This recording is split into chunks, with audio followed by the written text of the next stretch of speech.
Saludos y bienvenidos amigos y amigas a Sapiens. Os habla como siempre vuestro amigo Ferran Prat y hoy con nosotros tenemos nuevamente, que hacía mucho tiempo que no pasaba por este espacio, al investigador, escritor, divulgador Jordi Matilló. Lo tenemos aquí. Jordi, ¿qué tal? Bien hallado.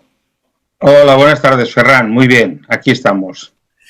Menudo trabajo de investigación que has hecho que, bueno, tenemos a tus espaldas dos cosas. El título del último libro, Templarios, Cátaros, Masones y la vida de Jesús. Aquí lo tienes.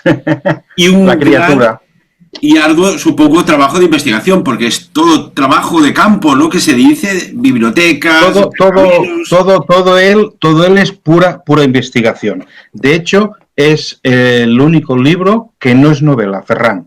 Es, yo lo diría, ensayo, aunque es un ensayo particular, porque yo lo que hago es conversar con el lector, hacerle participar, hacerle reflexionar, para no hacerlo tan pesado, pero en el fondo lo que contiene este libro son 30 y pico años de investigación y de documentación sobre la Orden del Temple, sobre el catarismo, sobre la masonería, pero también sobre la historia de aquel judío que dicen que creó una religión y que nada más lejos de su intención. Es decir, es toda la temática que cuando yo doy una conferencia, una charla o una presentación se queda en el tintero por falta de tiempo. Es decir, aquí cuando yo explico cosas de los templarios, el lector encontrará no lo que ya está en Internet y lo que está en todos los libros y lo que cuenta todo el mundo. No, cosas muy desconocidas y cosas muy particulares. Es decir, aquello que nadie todavía ha explicado, lógicamente, correctamente documentado. Pero yo utilizo una teoría, Ferran. Dime. Sabemos que los templarios fueron a Jerusalén después de la primera cruzada y le pidieron al rey Balduino de que les creara una orden para proteger a los peregrinos. Bien, esa es la historia oficial. También nos dice la historia oficial que los templarios estuvieron 9 años excavando el subsuelo donde había estado el templo de Salomón. Lugar que les dio el rey Balduino. Fíjate, les da a unos nobles que vienen de Europa, que nadie conoce, que no participaron en la primera cruzada, ese lugar. Y para hacerlo, desaloja a los monjes del Santo Sepulcro. Para mí, esto ya es otro de los misterios de los templarios. Pero es que estos buenos hombres están 9 años excavando los subterráneos, los pasadizos y las salas del templo de Salomón. Para mí, yo creo y estoy convencido, y algún día podremos demostrarlo, algo encontraron. Entonces yo ahora me vengo al siglo XX. Si en el siglo XX, hace pocas décadas, por casualidad, un pastor beduino, al buscar una cabra que se había extraviado en una cueva en Qumran, encontró cientos de vasijas con documentos en arameo, en griego y en latín de la época de Jesús, en los que se relata la vida de Jesús, ¿no es posible que los templarios también encontraran bajo el templo de Salomón documentación de este tipo? Yo estoy convencido. ¿Por qué? De hecho, utilizando la lógica, es lo más fácil, porque una vez ellos han terminado este trabajo, que no participan en ninguna batalla ni en ninguna guerra, a pesar de que su rey protector Balduino sí libró muchas para mantener durante estos 9 años las fronteras de Jerusalén, 2 de ellos, Hugo de Payens y otro más, regresan a Europa. Y a partir de aquí es cuando la Orden del Temple, los famosos templarios, los misteriosos templarios, pegan la explosión. Dicen que fueron a ver al Papa y que el Papa les abrió las puertas de las monarquías europeas. Pero poco se sabe de que antes de ir a ver al Papa, estos dos recién llegados de Tierra Santa, donde fueron fue a Escocia, a ver al rey escocés y a ver, sobre todo, un monje que ha pasado desapercibido en la historia. Stephen Harding. ¿Quién fue Stephen Harding? Cuéntanos. Pues fíjate, ni más ni menos que el brazo derecho de San Bernardo de Claraval, el fundador del Cister. Incluso en algún documento se dice que el acta fundacional, todos los reglamentos, los estamentos, los estatutos del Cister fueron hechos por Stephen Harding. Pero Stephen Harding era una persona que no se le daba bien la oratoria y no se le daba bien la política ni la relación con otras personas. Todo lo contrario de Bernardo de Claraval. Y entonces fue Bernardo de Claraval quien, utilizando eso, creó el Cister. Pero es que además de Stephen Harding, era en ese momento el erudito mayor de Europa en cultura hebrea antigua y conocedor del arameo, la lengua que se hablaba en Judea en tiempos de Jesús.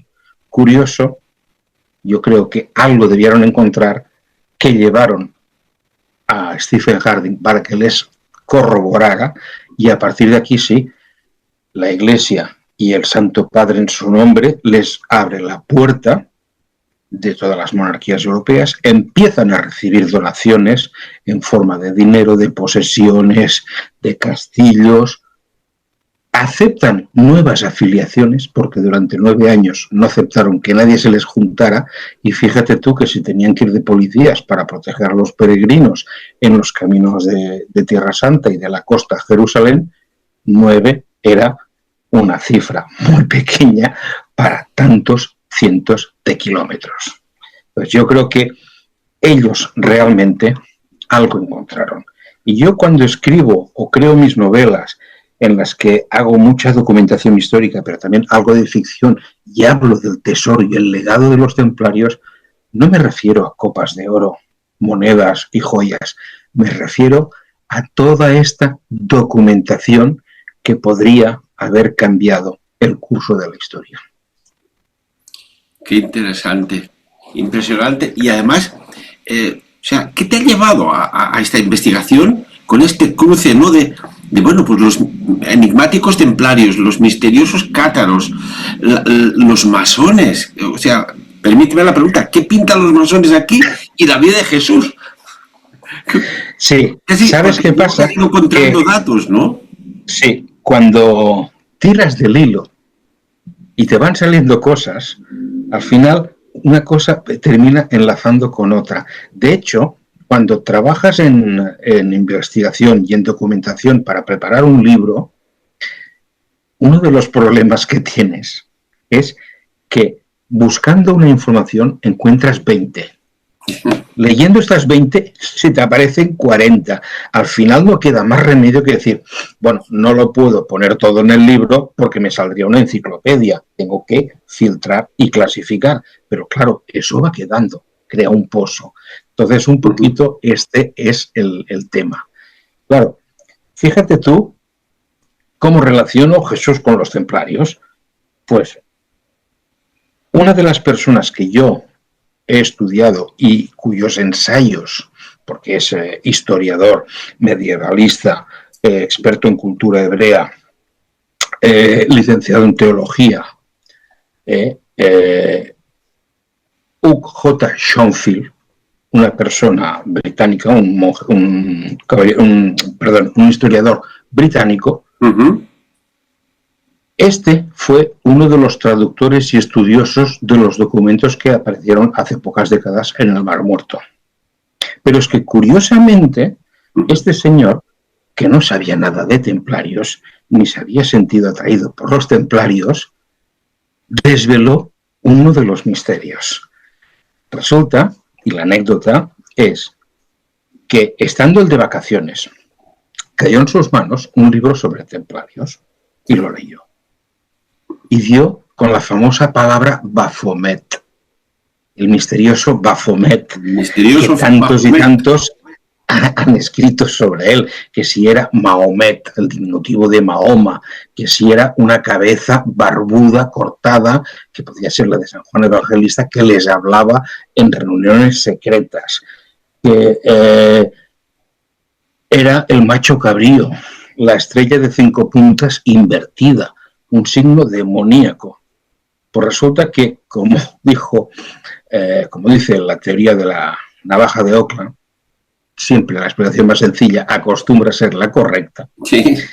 El señor Schoenfield, como juego, como divertimento, no se le ocurre nada más que coger la palabra Baphomet y traducirla al arameo. Y automáticamente aplicarle el código Atbash.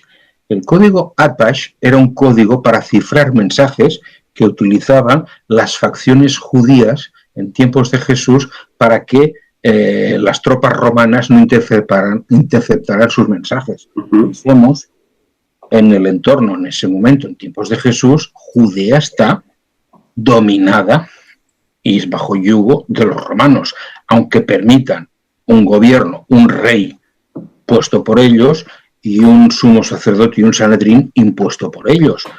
Bueno, como el gobierno de Vichy en la Segunda Guerra Mundial, ¿no? Puesto por el que domina. Pero en el fondo están dominados. No olvidemos que la mayoría de apóstoles eran celotes. ¿Qué eran los celotes en la época? Los guerrilleros, los terroristas, los que realmente proponían la lucha armada contra la opresión romana. Bien, pues resulta que U.J. Schoenfield, conocedor del código Atbash, que trabajó con él mucho para descifrar los documentos encontrados en el Mar Muerto, como divertimento, porque no conocía nada de templarios, coge la palabra Baphomet, la traduce al arameo y le aplica el código Atbash. Y, ¡oh, sorpresa! Baphomet se le convierte en la palabra Sofía. Sofía. En griego, conocimiento. En griego, conocimiento. Dice, hombre, estos caballeros barbudos, luchadores, no adoraban ninguna cabeza parlante ni al diablo, adoraban la sabiduría, adoraban el conocimiento. Con lo cual, Baphomet para los templarios significaba conocimiento. Y cuando encontramos una estrella de 5 puntas invertida, como es el caso de la misteriosa iglesia de San Bartolomé, cerca del Burgo de Osma, en el cañón de Río Lobos, un cañón de altas paredes protegido por un castillo, el castillo de Ucero, templario, que no se podía entrar si no se pasaba por debajo del castillo, y al final del cañón, ya sin salida, esta misteriosa ermita creada por los templarios, con una cueva enorme al lado, y cuyo rosetón es la estrella de 5 puntas invertida, que es el símbolo de Baphomet. Porque la estrella de 5 puntas normal, con la punta hacia arriba, es el símbolo judío que designa a Dios, que no se le puede nombrar porque no contiene vocales su nombre, pero que en cierta forma en nuestra lengua podríamos decir Yod-He-Bau-He. Fíjate que el Yod-He-Bau-He, este símbolo, preside encima del venerable maestro muchas logias masónicas. O sea que en el fondo todo al final termina enlazándose. Y la estrella, como decimos, hacia abajo, Baphomet, quiere decir conocimiento, Sofía. Y en este caso se cree que en esta ermita del Cañón de Río Lobos, esta misteriosa ermita, que el próximo mes de septiembre volveré a visitar, si Dios quiere, era un sitio de iniciación a algún tipo de práctica secreta de los templarios, donde había una cueva enorme, hay esta ermita con unos canecillos y una simbología tanto fuera como dentro, digamos, poco católica, muy esotérica y poco católica, pero en un cañón con unos paredes de piedra, con un río precioso, con sus nenúfares, pero unos riscos de piedra de 200 metros de altura, donde el buitre es el rey y que solo se puede acceder por una entrada en donde está el castillo de Ucero, templario, que protegía esta entrada. O sea que ves, en 2 pinceladas, cómo hemos creado un misterio. ¿Qué es lo que a mí me gusta, Ferran? Crear misterio, crear preguntas y que el lector y que tu seguidor, el radioyente, busque. Porque no podemos privar del derecho y el placer de buscar, de que la gente busque. Exacto.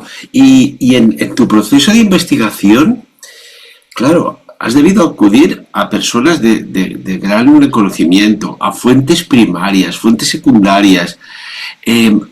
¿Has llegado a encontrar, entrelazando toda la información, pues no sé, algún descubrimiento insólito o revelación incluso personal que dices, wow, esto me desmonta todo lo que yo sabía y rearma otro concepto en este campo? Sí, o sea, realmente el proceso seguido en muchos casos ha sido el buscar información, en hablar, en encontrar gente, en buscar gente, en hablar con gente, en recopilar y todo eso irlo cruzando e irlo contrastando. Y a partir de ahí intentar sacar un poquito lo que sería la verdad o lo que la lógica nos dice que podría ser la verdad. ¿Me entiendes? Es decir, tú y yo no hemos salido al espacio, pero nuestra lógica nos dice que la Tierra no es plana, que la Tierra es redonda. Bien, porque hemos tenido pues apreciaciones, hemos visto el horizonte en el mar y que realmente pues llega a formar esta forma. O hemos volado a gran altura con un avión transoceánico y hemos visto también. Ahora, en el espacio del planeta no lo hemos visto, pero sí que nuestra intuición nos permite. Un poquito también es como la arqueología, es decir, definir cómo eran los dinosaurios, qué comían, quiénes se peleaban con quién, cuál cazaba a cuál. El arqueólogo tiene que a veces intuirlo y por las señales. Entonces, en el caso de los templarios, muchas veces es lo mismo. Es como intentar ver la figura de un puzzle en el que te falta el 60% de las piezas. ¿Por qué? Porque no olvidemos que fue una orden que fue abolida por herejía, con lo cual se intentó borrar el rastro de su paso por la historia. Y eso es un poquito el morbo que tienen y el misterio que tienen, porque dices, bueno, está la orden del hospital, la orden de San Juan, la orden de Malta, con todos sus archivos y su historia intacta, pero en cambio películas, documentales, libros, novelas se hacen sobre los templarios y es un poquito este halo de misterio lo que provoca. Y eso es lo que yo quiero, es divulgarlo y despertar en el inconsciente del lector y del radioyente esa curiosidad de decir, voy a buscar. Encontrará mucha basura, Ferran, es cierto, encontrará mucha basura, como yo también he encontrado. Pero bueno, el buen buscador al final sabe separar el polvo de la paja y quedarse con lo que es correcto. Nos has hablado, Jordi, de los templarios. Entran en acción ahora los cátaros. Cuéntanos. Bueno, el tema de los cátaros es un tema que a mí me llamó mucho la atención, porque claro, siendo yo, como soy de Barcelona, con familia de la Cerdaña, una comarca que está en el Pirineo, que es, bueno, pues francamente tierra cátara, uno y otro lado del Pirineo, me llamaba la atención que nunca había oído hablar de la cruzada contra los cátaros. Y que en la escuela, a mí, pues en época franquista, me habían explicado las cruzadas con un halo de misticismo que realmente no tenían. Pero de esta, nada. Silencio total. ¿Verdad? Nada. Y en cambio dices, es que a mí me toca muy cerca. Si es que a lo mejor yo tengo algún antepasado que fue quemado en la hoguera de la Inquisición por cátaro y ni lo sé. Entonces, bueno, pues también un poquito, al ser los cátaros coetáneos en el lugar y en el tiempo con los templarios, pues me llamó mucho la atención. Entonces resulta que llama poderosamente la atención que cuando Inocencio III proclama la cruzada contra los cátaros y los señores del norte vienen hacia el sur, a Occitania, claro, los templarios como orden militar, que son a las órdenes del Papa, deberían obedecer. Pero claro, en la regla del temple, una de las primeras normas es no levantar la espada contra otro cristiano. Dices, bueno, eso está bien, ¿no, Ferran? Pero en cambio, cuando buscas, encuentras que alguna vez habían levantado la espada contra los hospitalarios. Y era por el término, la linde de un terreno, de que si es mío es tuyo o por una propiedad. En cambio, no nos consta en ningún archivo que ellos participaran en ninguna acción armada contra los cátaros. Sí es cierto que, por ejemplo, en el famoso asedio a la fortaleza de Montsegur, digamos, la cuna del catarismo, el templo principal, porque la fortaleza de Montsegur era un templo más que un castillo, pero bueno, en lo alto de una montaña inexpugnable, al tener que rodear toda la montaña, hacía falta mucha tropa y un destacamento de templarios vigilaba una parte de la montaña. Bien, pero resulta que después de meses de asedio, arriba no faltaba ni leña, ni comida, ni agua, ni nada. ¿Por dónde entraba? Bueno, échale cuenta por dónde podía entrar. Yo recuerdo una vez, porque también lo que me has comentado, ¿no? Preguntando, viendo y tal, en una conferencia que yo fui, que daban 3 historiadores, alguien del público preguntó qué relación había entre cátaros y templarios. Y los 3 dijeron que categóricamente ninguna. Claro, a mí me sorprendió que lo dijeran así, categóricamente. Claro, yo en una parte les dije, a ver, yo estoy de acuerdo con vosotros que oficialmente entre la Iglesia cátara y la Orden del Temple no hay ningún documento que pruebe que hubiera una relación. Pero sí sabemos por actas de la Inquisición, detenidos y juzgados y algunos ajusticiados cátaros por herejes, que eran parientes por actas de afiliación del temple de caballeros templarios, tíos, sobrinos, primos. Sí sabemos que había esta relación, con lo cual decir que no había ninguna 000, no. Sí también tenemos documentada que en la comanda de Perpiñán, la de Masdeu, una vez una familia cátara se refugió en ella, solicitó asilo al temple porque estaba siendo perseguida por la Inquisición. Y cuando llegó el inquisidor con las tropas reales a prenderlos, el sargento que estaba de guardia formó la guardia y dijo que no, que esa familia estaba a asilo y a resguardo y bajo la protección del temple y que de ninguna manera les serían entregados. Ante esto y la firmeza del sargento templario, el inquisidor sensatamente optó por retirarse y dejarlo correr. Pero sí tenemos documentada que hubo una vez que ellos se plantaron cara a un inquisidor que en el fondo venía siguiendo órdenes del Papa. Y es curioso, ¿no? Esta persecución de orden de exterminio tanto de templarios y cátaros. Jordi, ¿a qué atiende esta orden tan holocaustica? Sí, bueno, los dos se enfrentaron al poder de la Iglesia, los dos pusieron en duda el poder de la Iglesia y la Iglesia en ese momento tenía mucho poder y los dos terminaron mal. Es decir, los cátaros en cierta forma promulgaban una iglesia cercana al pueblo, más próxima a los actos del hijo de un carpintero, que no a la forma de bien vivir de los príncipes de la iglesia, porque a nivel de obispo, de cardenal, de grandes cargos de la iglesia, vivían como reyes o como príncipes, nunca mejor dicho. Entonces, la iglesia cátara, los sacerdotes cátaros, los bons homes, que les llamaban, porque el término cátaro es relativamente moderno. incluso albigense, como algunas veces también se les nombra, es también moderno. En realidad, a ellos en la época se les conocía por los buenos hombres, los bons homes, los parfaits, en francés, los perfectos.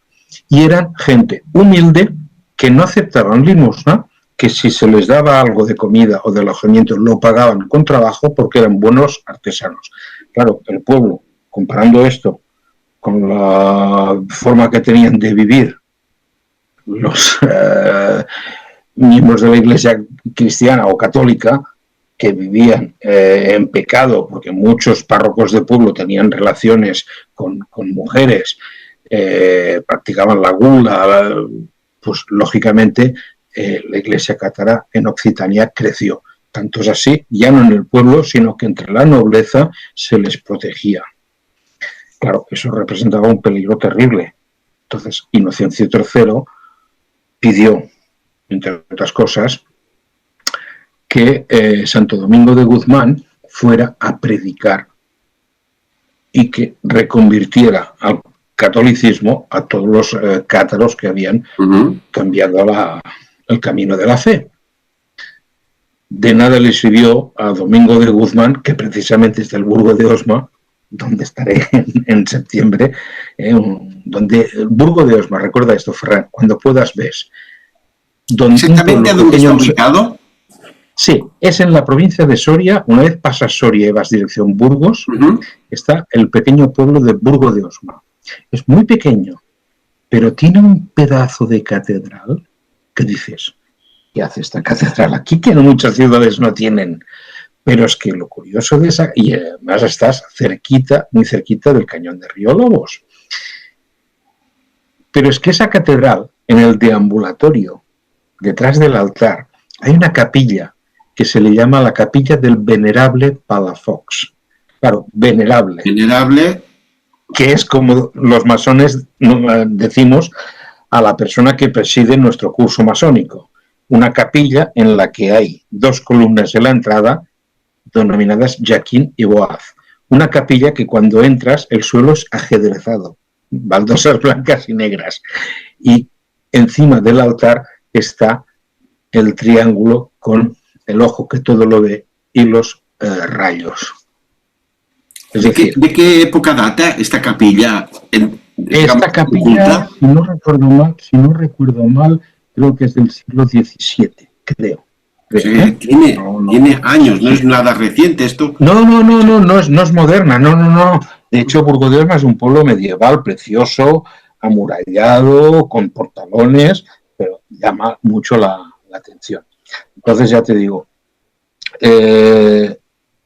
bueno, pues hay más relaciones entre ellos, entre los templarios, los masones, los cátaros, y entonces ya te digo, Domingo de Guzmán, que era natural de Burgo de Osma, que cuidado, Domingo de Guzmán fue el creador de los dominicos, la orden que gestionó la Inquisición, aunque para ser correcto hay que decir que Domingo de Guzmán no tuvo nada que ver. Es decir, los dominicos gestionaron la Inquisición posteriormente a Domingo de Guzmán. Bien, pero bueno, Domingo de Guzmán fue a Occitania a predicar. Se hacían muchas veces debates en las plazas de los pueblos los domingos y él debatió mucho con obispos y sacerdotes cátaros. Al final se dio por vencido, volvió a Roma y le dijo al Papa: lo siento, no he podido contra ellos, son más cristianos que nosotros. Esa fue la reacción de Domingo de Guzmán. Dice, es que son más cristianos ellos que nosotros, no puedo. Entonces ya fue cuando Inocencio III dijo, pues por las buenas no, y aprovechando que hubo el asesinato de un delegado papal que nunca se ha sabido quién realmente lo mató, esa fue la excusa y el detonante para lanzar la cruzada contra los cátaros y crear la Inquisición. Recuerda que hay 2 inquisiciones, la Inquisición general y la española. La española fue la creada por los reyes católicos, más enfocada a judíos y moriscos, pero la primera Inquisición fue creada por Inocencio III para luchar contra los cátaros. Eso también hay gente que ese detalle lo desconoce. O sea, la Inquisición nace para exterminar, como dices, a los cátaros. Que hay una anécdota, ¿no? Cuando van a exterminar un pueblo cátaro, un militar dice, bueno, ¿y cómo distinguimos entre los cátaros y los no cátaros, no? Y dijo, sí, esa anécdota... Que Dios ya sabrá quiénes son.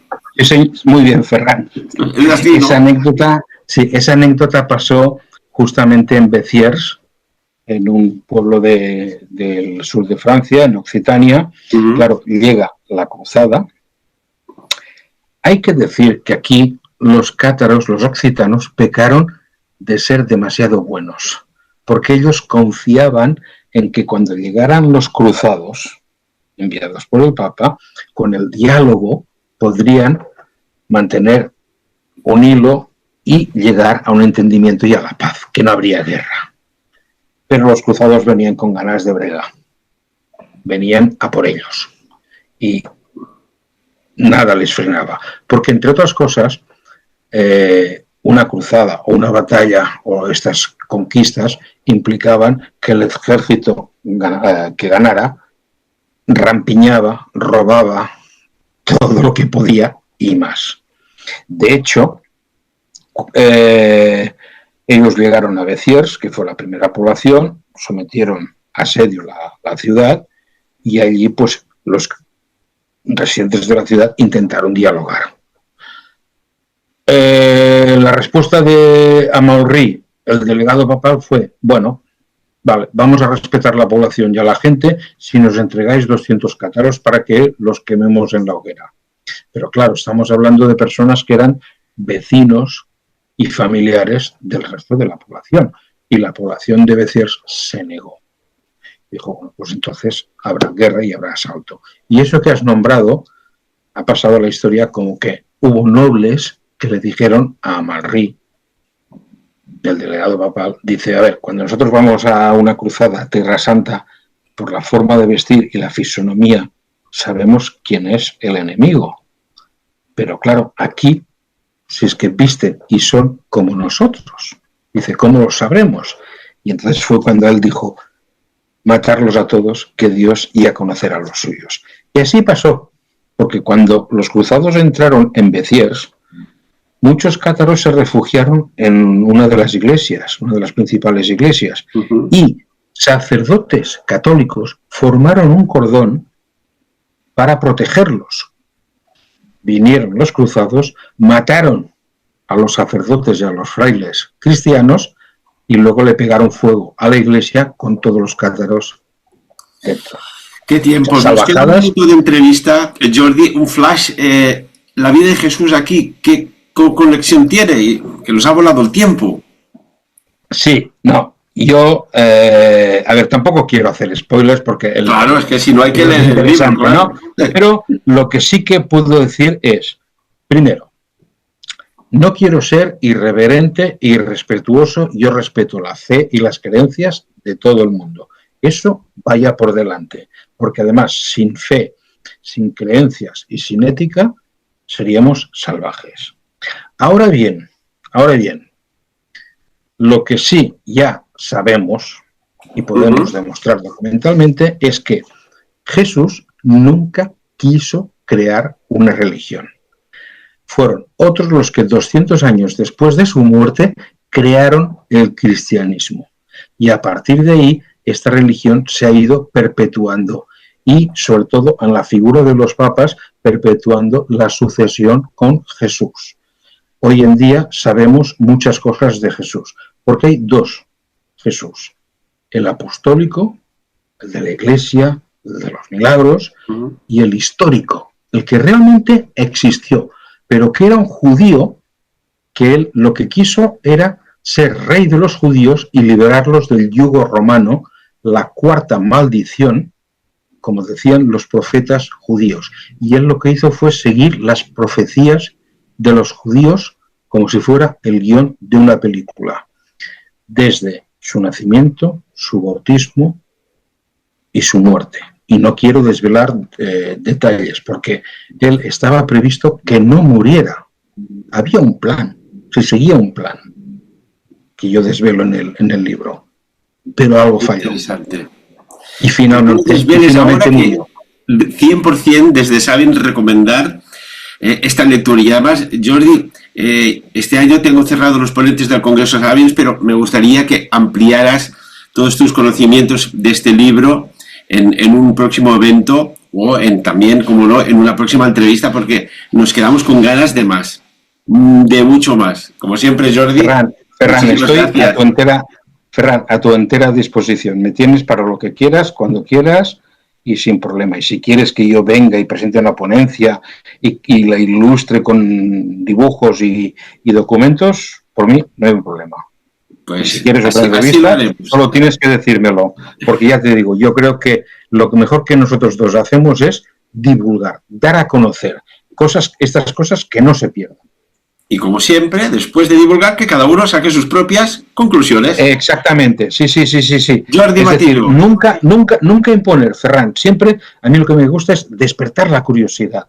Exactamente. Método masónico, busca, investiga, busca. Yo simplemente te lanzo globos sonda y tú busca. Muchísimas gracias, Jordi. Pues Ferran, un placer y muchas gracias por esta oportunidad que me das. Tu libro, rápidamente, en 10 segundos, ¿pone qué editorial la gente que quiera comprarlo? Sí, mira, es editorial Almuzara, lo podéis encontrar en Amazon